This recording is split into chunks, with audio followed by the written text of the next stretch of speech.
नमस्कार फ्रेंड्स, माझी यूट्यूब चॅनलमध्ये तुमचं मनपूर्वक स्वागत। आज आपण करणार आहोत कांद्याचे भजी। त्यासाठी मी 2 मीडियम साईजचे कांदे बारीक चिरून घेतलेले आहेत। हिरव्या मिरच्या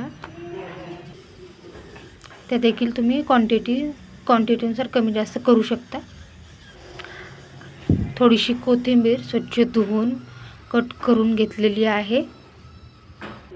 आता एका भांड्यामध्ये बघू शकता कोथिंबीर, कांदा, मिरची हे सगळं मी कट करून घेतलेलं आहे।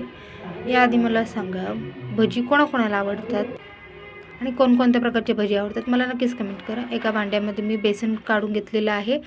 आता त्यामध्ये हे आपण सगळं बारीक कट केलेलं सामान टाकून घेऊया। त्याआधी मी थोडंसं ओवा हाताने कुस्करून टाकलेलं आहे। कांदा, हिरवी मिरची, कोथिंबीर हे सगळं एकत्र टाकून घेतलेलं आहे। थोडंसं हळद, चवीनुसार मीठ आणि थोडासा खाण्याचा सोडा एकदम किंचित टाकून घेतलेला आहे।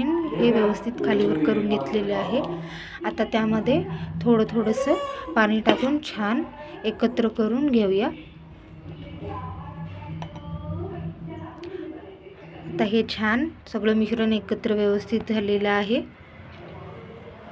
पाहू शकता व्यवस्थित करून घ्यायचे। त्याच्यामध्ये गाठी वगैरे बेसनचे राहायला नाही पाहिजेत, याची काळजी घ्यायची। कढई घेतलेली आहे। कढईमध्ये मी तेल तापण्यासाठी ठेवलेलं आहे। पाहू शकता छान तेल गरम झालेलं आहे। आता मी भजी चमच्याने टाकून घेत आहे। तुम्हाला हाताने आवडत असेल तर हाताने देखील टाकून घेऊ शकता। पाहू शकता थोडासा आता लाल रंग येतोय। हे पहा, थोडंसं ब्राऊन कलर आलेला आहे। पाहू शकता आपले झटपट मस्त कांदा भजी तयार झालेली आहे। कोणाकोणाला माझी रेसिपी आवडली त्याने मला नक्कीच कमेंट करा। थँक्यू।